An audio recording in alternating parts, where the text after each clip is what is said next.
Hi all. So I think we could go ahead and get started with going over changes and things that are happening for the summer and our plans and what we're hoping to be able to accomplish and look forward to. I will warn my daughter really wants to come into this room, so she may pop in here in a minute. Hopefully not. My husband's hopefully going to try and keep her out, but can't guarantee that the 3-year-old will always listen. So most of our changes are very minimal. We had made quite a few changes towards like the schedule and those kinds of things that we were hoping to do this last summer. And so those are still going to be in effect for 2021. But then we've had a few other changes and some new classes and things like that. And so we'll try and cover those tonight. If you have a question at any time, please type in the chat box. And then at the end of the presentation or going through the changes, we'll unmute people. And if you want to ask a question at that point, feel free. But please, as we go through, if something doesn't make sense or isn't clear, please ask so that we can clarify. So just as a general for your information, you can get updated information on the 4-H webpage. So 4h.unl.edu/horse. And we have made quite a few changes to this website. We've tried to keep it updated and we're updating as we go. So hopefully you can find information. I think as we get more information about district and state horse shows, we put those up on the website as those things occur. We also have a listserv, which we've had for a while, but we're really trying to promote it. And you can go to this link, so listserv.nebraska.edu. You type in UNL horse info and it'll you can register for that listserv. And with that, we send out anytime we have a big announcement or an email about different programming or just various things that are going on in the horse program for adult and youth programming for extension, and then as well as some programming going on just with the university. We try and send emails to that listserv as well as to like the 4-H all county email. So then your county offices get the information as well. But if you want emails directly to you, I would recommend signing up for that listserv.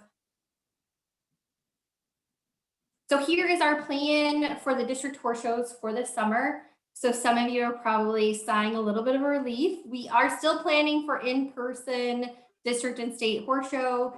We have no intentions of doing a virtual horse show or canceling the district horse shows for 2021. Unless they tell us we absolutely have to, we are going forward with in-person and would like to have an in-person horse show. So here are the dates and locations for this summer. They're the same locations that we had for last summer. All of those district hosts that we're going to host last summer agreed to just move forward and host this summer. And so June 14th through June 18th will be the dates for the district horse shows. And then the entries will be due by May 7th. And I'll cover this in more detail. And then the date for the Farner Park State 4-H Horse Show is July 10th through the 14th. So the State Horse Show is July 10th through the 14th, which if you look at those dates, you might notice we did move the horse show up to starting the show on Sunday and check-in on Saturday. And then the show will end on Wednesday. So the show will go Sunday through Wednesday instead of Monday through Thursday. We were hoping this might help with some families that need to have to take off work. It may be one less day that you take off work, but then also we rearranged the schedule last that we were going to do for last summer, but then with the pandemic, that didn't happen. And so with the rearrangement of the schedule, this kind of keeps classes on similar days by adjusting and going Sunday through Wednesday. So hopefully you'll make sure and note those date changes. And then all of our entries are going to be due at the same time as for the state horse show as for the district horse show, similar to in the past. It's the same entry form.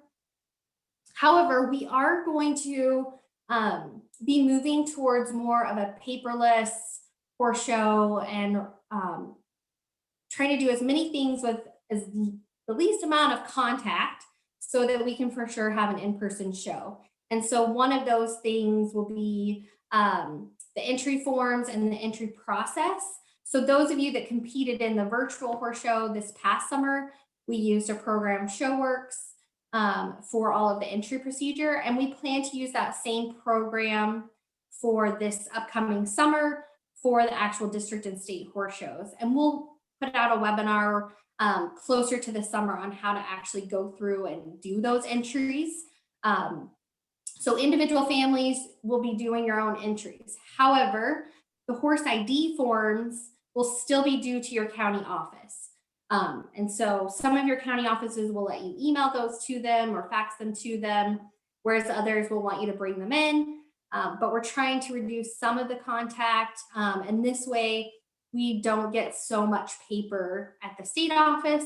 So your horse ID forms are still due to your county office, but the actual entry form and entry process will be done online.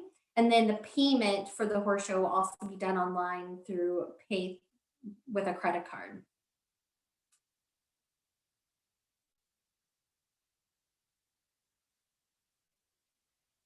So then some of the changes for this summer.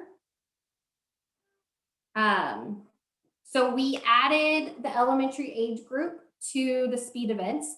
So similar to how in Western Pleasure and Western Horsemanship, we had added the elementary age group, we have also done this now for speed events. So at the district horse shows and the state horse show for barrels and poles, we will have elementary, junior, and senior.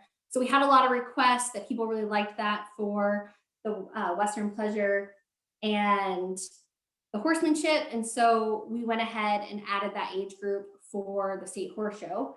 However, we will not have finals at the state horse show for the elementary age group. So they will have their one go at the state horse show for that age group. Whereas like the the junior and senior age groups, we will still have a final similar to what we've had in the past.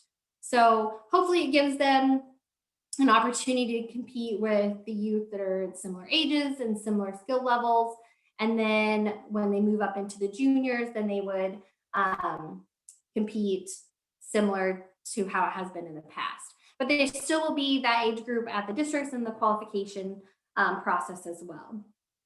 The other rule change, or it's not necessarily a change per se, but for the speed events, we tried to clarify the bat and crop rule because it was kind of vague in the past.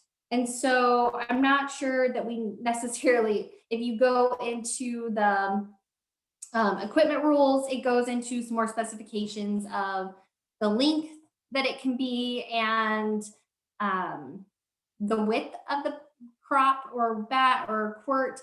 In the past, we did not allow quirts, but we are now allowing them as long as they meet the length and width requirement.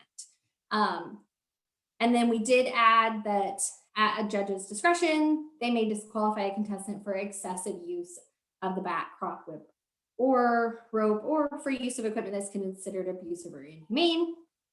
And the use of reins or hands as a whip shall cause for disqualification. So just make sure you're aware. It's not really a big change. It's just trying to give some more clarification and then make it so it matches a little bit better with some of the other organizations.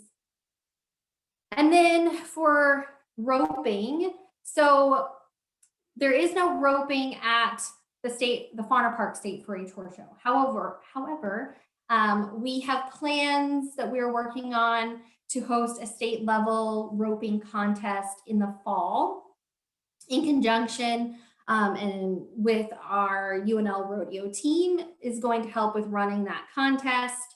The date is not solidified as when that's going to be as of yet, partly because the rodeo team does not have their fall schedule done yet, and we're trying to work with them so that they can help run that contest since they have expertise in that area.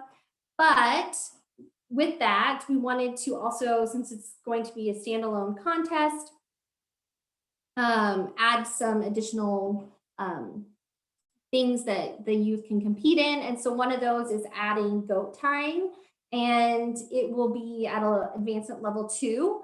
And so we will have the same other roping classes that we've had in the past, breakaway, heading, heeling, calf roping. I feel like I'm missing one. And then also we will offer the goat tying, and the other ones, the advancement level hasn't changed, so it would still be advancement level 3, and then goat tying will be level 2. We did make some rule changes though related to some of these classes. So for instance, in the tie down roping, the rules changed to they must be tied hard and fast. And also only 1 loop will be permitted instead of 2. And that has been changed for all of the classes. So breakaway roping, 1 loop permitted. The youth will need to have a white or blue cloth or flag. So some more specification on that. And then we added some clarification on having a partner to help at the roping contest. And so one of those would be that potentially adults or parents could be a partner for the youth if they do not have a youth partner. However, those then we would put them into kind of a draw, and then they would draw for who would be their partner. And then if a parent or leader or adult, which we may have some of the UNL students that are on the rodeo team that would help during those events, and they potentially would ride for them, as long as they're not using a horse that is one of the youth that's competing in the contest. So hopefully that clarifies that. It makes it really confusing, but we'll cover this probably in more detail as we get closer to the state roping contest. And since that won't be until later in the year, it makes it a little easier. Okay, so some other changes for this year. The advancement level program. So we have updated the 4-H project advancement level book, and hopefully those will be in the marketplace soon. We sent the changes in, so hopefully they'll get that book updated, the one that people can purchase. And really all the changes, we added the in-hand level testing that we've had in I think for the last 1 or 2 years. I'd have to look at how long. But we actually added it to the advancement level book so that it's there and not just on the website. But we've also changed the level 3 requirement back to, I guess, what it was many, many years ago. For level 3, you did not have to do a flying lead change. And at some point it was changed to level 3 required a flying lead change. However, we have moved it back to just requiring a simple or flying lead change. The youth would need to be able to explain how to do a flying lead change, but if they don't necessarily have a horse that's capable of doing a flying lead change, this shouldn't, and we don't want that to be the reason that they don't go on and do their level 3. And we're hoping this would also help for some of the ropers that potentially are not wanting to compete in 4-H roping because their horse doesn't have a flying lead change. This would keep them where they could still compete. They just have to be able to do a simple lead change. So that's probably the biggest change for our advancement level. And so we will make sure that all of our advancement level examiners for level 3 know about this change, and that when they're testing this year, that a youth is allowed to pass the skills portion of level 3 with only a simple lead change. If they want to do a flying lead change during that testing, they're more than welcome, but they're only required to do a simple. The next thing is we are offering a new class at the district horse shows and at state, and that will be Ranch Pleasure. And this also will be a level 2 class being offered at the district shows. We're hoping this gives another opportunity for some of those youth that potentially don't have a horse that fits that mold of a typical Western pleasure horse, and then has more of a ranch type horse that would be more suited, going at more of a ranch pace and some of those kinds of things. They could compete in this class. The only stipulation is a youth could not compete in both Western pleasure and ranch pleasure. They will have to choose either or. So they can do either ranch pleasure or Western pleasure at the district horse show. The other big change, which I know, back to ranch pleasure, something else I just thought of. It is just a rail class. So we are doing it slightly different than potentially what is done at some of the other associations. So it will be a rail class similar to Western pleasure, but judging looking more towards a ranch type horse. So Courtney did ask if they can do both pleasure class, but with different horses. Currently, we are saying no, they have to choose one or the other. However, let me check on that with the horse advisory committee. So Grace, if you will make a note of that, because I didn't really think about that, and I don't know that we really discussed that. And I don't want to say absolutely not, because we do allow youth to compete in both hunter or saddle and Western pleasure as long as it's different horses. So I will check on that and get back to you. But that is a very good question. So right now we're saying no, they can only do one or the other, but we will check and see what their opinions are on doing as long as it's different horses. So then moving on to the next thing is reining. We are not going to offer reining at the district horse shows, partly due to the numbers in reining at the district horse shows have been declining over the recent years.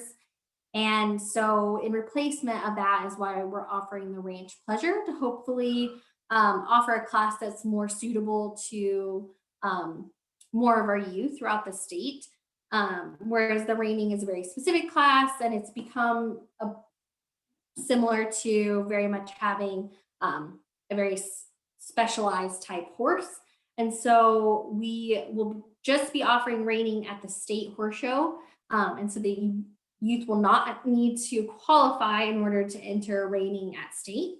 However, we are changing the advancement level requirement to enter reining from a level 2 class to a level 3 class.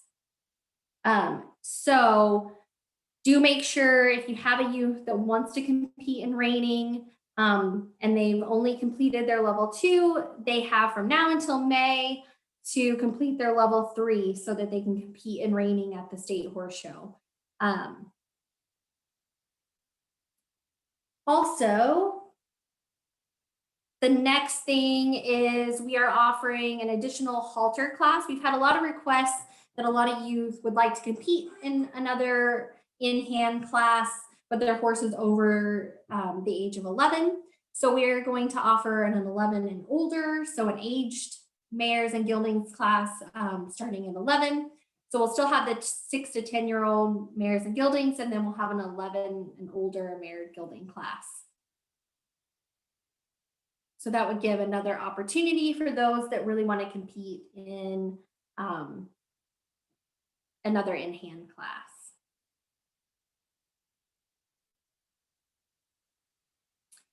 So then for other changes that we're working on for the state horse show, and part of this is hopefully so that we can comply to any type of health restrictions that might be in place for this summer, is we are going to move from having 2 check-in offices.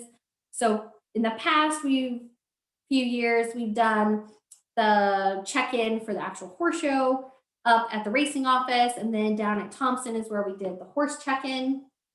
However, this year we are going to move to all of your check-in will be done in one place so that you don't have to go to multiple places and mingle with multiple people. And so we will do one check-in. It will be down at the Thompson Arena, but because of this, we are going to be more restrictive on when we are doing check-in. So Saturday, the check-in will be from 2 to 7 p.m. So we will have people there that entire time frame to check your horses in and also check your youth in. However, then once the show starts, we will have the office open in the morning from 6:45 to 8 a.m. for checking in, and then again from 5 to 7 p.m. So if you show up in the middle of the day, you will have to just either wait till the evening to check in for the next day or check in the next morning. So, and then so let's say you want to just drive in for the horse show for that day. So you are only showing on Monday, and so you're coming on Monday. You would need to be there prior to 8 a.m.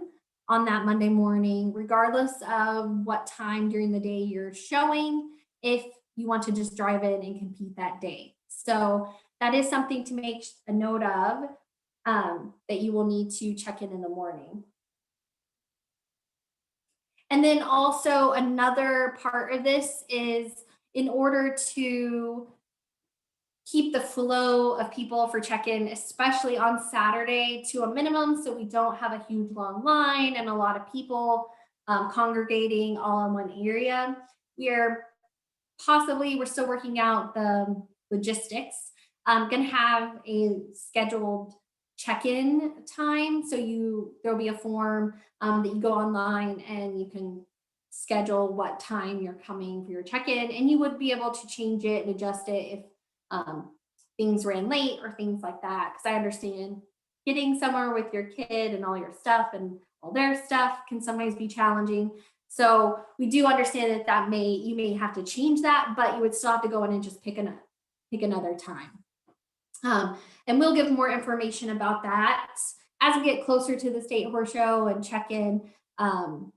And once people are signed up and those kinds of things. And once we work out making sure that the process is going to be smooth and not too much of a headache, because we would like it to be seamless as possible.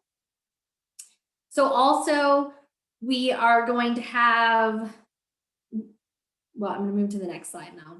Talk about that. So one of the big things we're going to try and do for both the district and state horse show is have a paperless show, meaning that we won't have a lot of things that we hand out.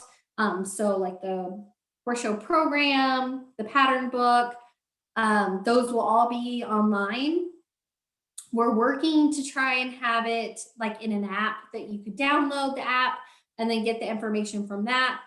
However, depending on costs and if we can make that work, we may also, if that doesn't work, we'll have them potentially in a box folder with QR links that are posted around Fauner Park that you would just be able to walk up to and click on, and it would take you to the programs or pattern books. Also for this summer, we are planning to use a app for our scoring of our classes. So with the judge out in the arena, Equiscribe, it's used with quite a few associations have moved to this.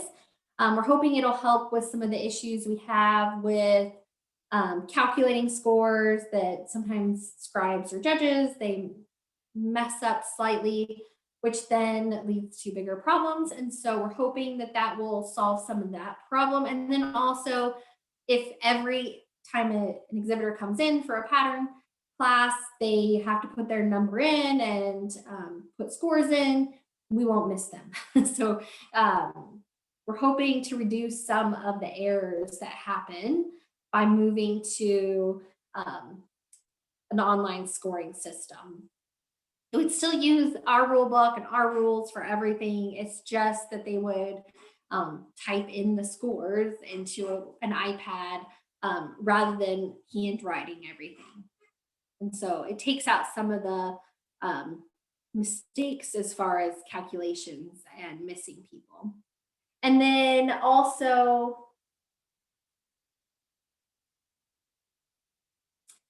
change forms will be online. So for instance, if you need to scratch a class, or for those state only classes, if you decide to ride a different horse than what you had originally signed up, those would be all completed on the change form that we will have online that you can get to.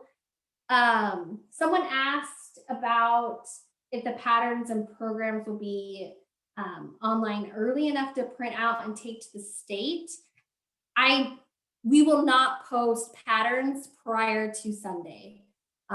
So that would be the earliest that we post patterns. Potentially the program could be posted earlier. I'm not sure, it depends on how we get the app set up. But we won't be posting patterns prior to Sunday, as we want it to be the same for everybody that has or doesn't have the ability to get the app, or however we end up getting those patterns to everybody. We would want everyone to get them at the same time. So we will probably not post those until Sunday. So if you want to print, you'd have to print them at your hotel, or wait till Sunday after you checked in to print them. Oh, Saturday. Sorry, I meant Saturday. I keep forgetting the show is starting on Saturday, not Sunday. So Saturday, we would have everything by Saturday. Thank you, Grace. I'm gonna have to get used to the show starting on Saturday. So then here is the schedule that we are planning for state, which some of this is going to look brand new. However, a lot of these changes, we actually made them for this past summer, but then with the pandemic and everything, we ended up not having the show. And because of that, this is going to look like a totally new schedule. However, it is the schedule we were planning for last summer. So Saturday will be check-in from 2 to 7, and then we are hoping to have a clinic. We're still working on the details of that. So one of the classes that we have at the State Horse Show, we would have someone come in and give a clinic. On that, we potentially will have limited seating in the bleachers and things like that. So we'll have to work out some of the logistics with that. And then hippology is Saturday evening. And then we will start the show on Sunday. And we'll have our halter and showmanship going on in the indoor and outdoor arena. And then, oops, I didn't mean to do that. Then we will have the finals for showmanship. And then in the indoor arena, after the finals for showmanship, we'll start the judging contest. And then in the outdoor arena, after the finals for showmanship, we will start trail. So miniature in-hand trail and then horse trail. And then on Monday, which previously would have been the Tuesday schedule, we will have mainly our Western type classes on Tuesday. So the 3-year-old, 2-year-olds, Western pleasure ponies, Western pleasure horses, ranch pleasure. And then the finals for those classes, potentially another clinic, also our Western horsemanship. And then on Tuesday, we will have our English classes in the indoor arena. So English and Western dressage, the advanced hunter saddle and equitation, hunter hack, hunter saddle, hunt deck. And then the finals for those classes. And then in the outdoor arena, we'll have our advanced Western pleasure, advanced horsemanship, Western riding, reining, and ranch riding. And then on Wednesday, in the indoor arena, we'll have the working range horse class. And then in the outdoor arena, we will have our speed events. So the schedule's quite a bit different than it was a couple years ago. Hopefully it will be a smoother schedule. That's our hope. If it doesn't work, we'll work on adjusting it for future. So if you, at the end of the day, after the state horse show, if you're like, oh, this was terrible, I hated how such and such ran, please let us know. Those are things we try and consider, and we look at each year afterwards and think about how we can make the show better and adjust the schedule for that. So that is all the changes that we have. If you have any questions, please let us know. I don't know why is that.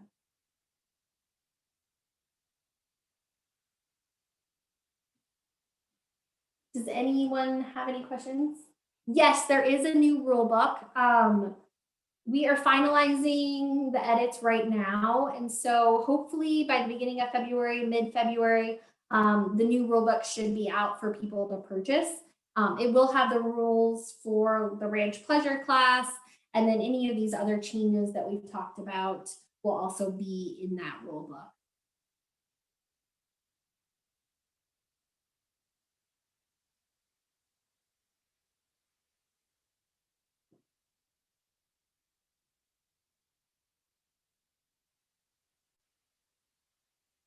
Yes. So right now, in Courtney, you're correct that in Hunt Under Saddle, Western Pleasure, currently we say that you can sign up for those regardless of what horse. So they can ride the same horse in Western Pleasure and Hunt Under Saddle, or Huntsy Deck and Horsemanship, which is why with the Ranch Pleasure, I need to check on if about riding different horses. Whereas right now we just said that you could do one or the other. So I will check on that because it would be different than what it is for the English and Western.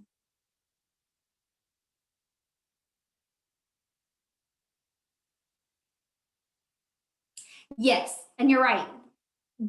So if you compete in the level 2, so like district horse show, Western pleasure class, as well as wanting to compete in advanced Western pleasure, which is a level 3 class, those 2 classes you would need a different horse. So regular Western pleasure and advanced Western pleasure, you would need separate horses to compete in both of those. It's so confusing.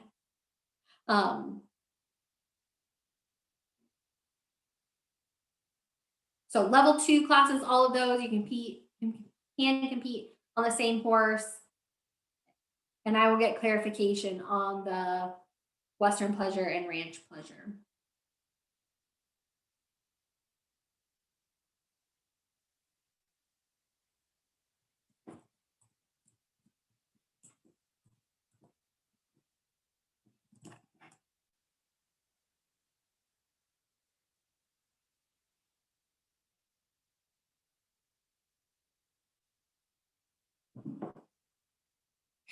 No, the new rule books would not be at your counties yet. We are still in the process.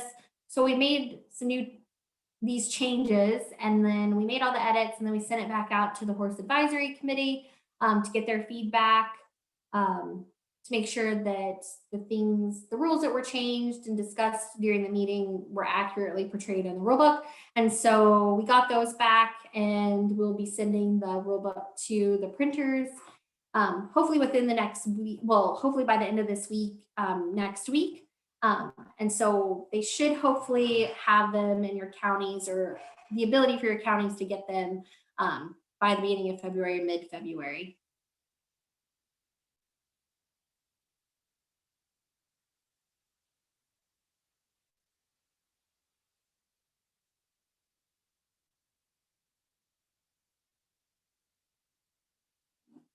I just thought of one thing I wanted to mention.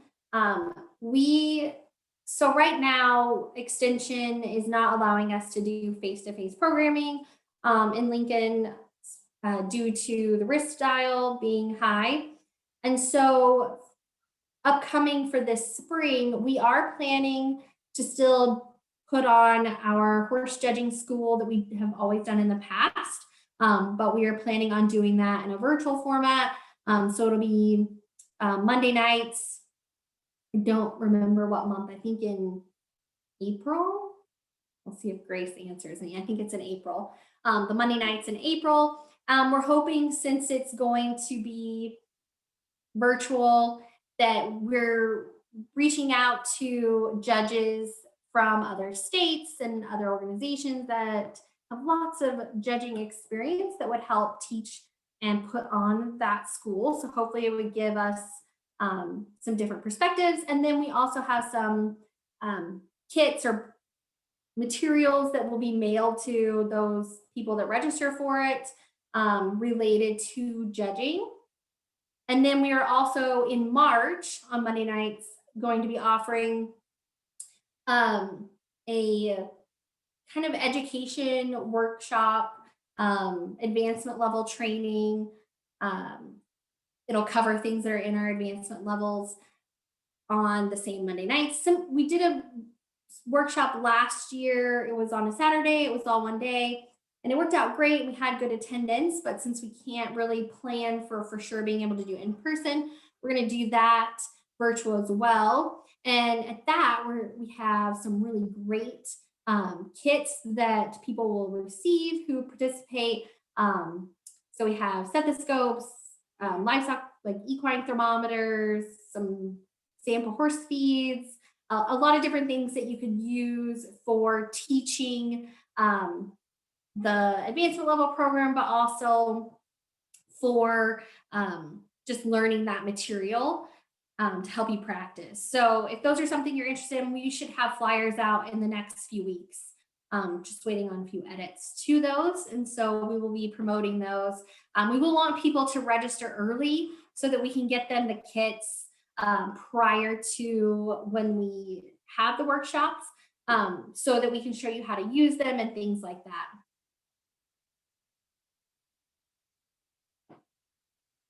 So Anne asked about, will there be time for youth to switch from the advanced English classes to the advanced Western classes? Yes, we will make sure that there's time. One, the arenas start at different times. And then also we will work with the youth, especially for that, but we're trying to make sure that those are set where they can switch pretty easily. And since they're both like pattern classes with an order of go, we should be able to adjust that and work with them.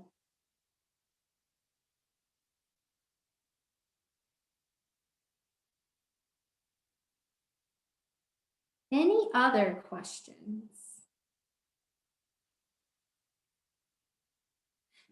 Yes, I totally understand, which is part of why we tried to switch the schedule up a bit. We realized by allowing youth to do both Hunter Saddle and Western Pleasure, so both English and Western, it created some issues and problems with having time to change clothes or having to potentially change back and forth from English to Western back to English, which is no fun for anybody to have to change clothes in 100-degree weather multiple times. So that is part of why we tried to switch the schedule a little bit. We are hoping to have recognition for the 2020 Virtual Horse Show Champions in the program. So we don't have pictures because since it was virtual, we didn't take pictures, but we hope to figure out a way to recognize those in the program for this year. So yes, that is in the works, or a plan. How we will go about that, we haven't gotten that far because we haven't started on the program yet for this summer.